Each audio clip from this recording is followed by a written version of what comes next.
From AccuWeather.com, this is AccuWeather Daily, a brief host-read article. It's weather news in a nutshell.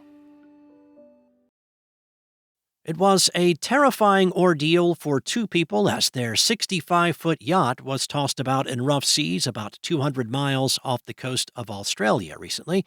The ship was hit by high winds and 20-foot-tall swells on Monday, causing the boat to lose power and communications. After a distress beacon was deployed a little after 1 p.m. local time, it took several hours for rescue helicopters to find the vessel.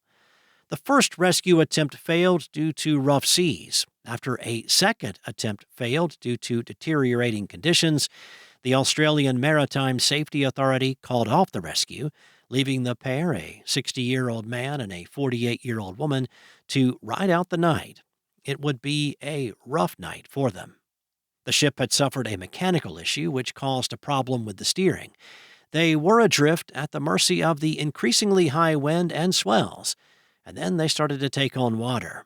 2 Australian Navy ships answered calls for help, as well as a Royal Australian Air Force crew.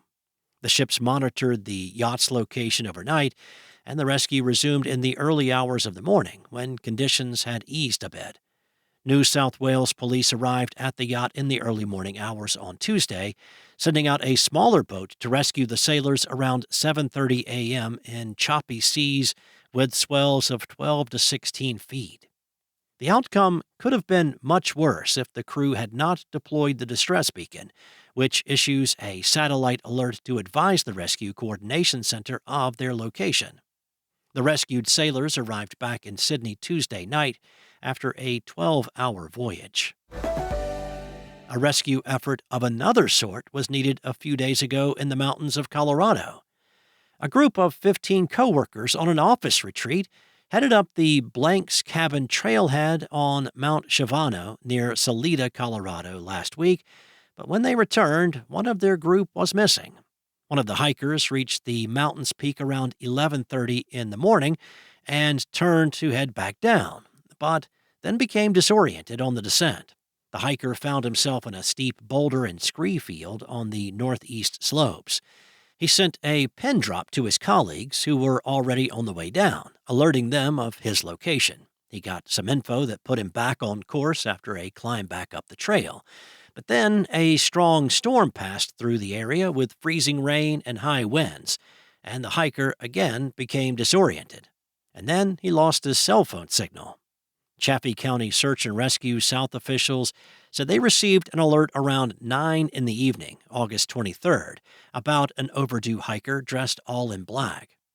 Rescue teams worked through the night and into the morning of the 24th to search for the hiker, with strong winds and freezing rain hindering their efforts. Several other rescue organizations joined the efforts to find the man who told rescuers when he was found he had fallen at least 20 times on the steep slopes after becoming very disoriented. After his last fall, he was unable to get back up, but very luckily regained enough cell service to make a call to 911. That 911 call made all the difference, helping search and rescue crews pinpoint his location. Rescuers found him in a gully below Esprit Point, and he was taken to a hospital for additional care. Rescuers said the hiker was phenomenally lucky to have regained cell service when he did, and to still have enough consciousness and alertness to call 911. That's all for now. There are more articles and regional forecasts at AccuWeather.com, and for your local forecast at your fingertips, download the AccuWeather app. Enjoy the rest of your day. Stay safe out there. I'll be back tomorrow with more from AccuWeather.